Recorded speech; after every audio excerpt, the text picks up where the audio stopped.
What is Activision Blizzard? Why Microsoft is buying it? Call of Duty and Candy Crush? Have you played Call of Duty or Candy Crush Saga? Activision Blizzard makes this video games. It is the largest video games publisher in the world. Call of Duty is a first-person shooter video game franchise published by Activision. As of April 2021, the series has sold over 400 million copies. Candy Crush Saga is the most popular mobile game in the US. More than 1 trillion game rounds have been played in the game. Microsoft announced its intent to acquire Activision Blizzard for $68.7 billion on January 18, 2022.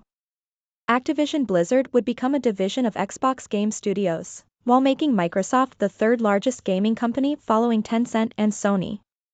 Activision Blizzard, Inc. is an American video game holding company based in Santa Monica, California. Before sale to Microsoft, Activision was under accusations of inappropriate behavior towards women and fostering a frat boy culture. Thank you.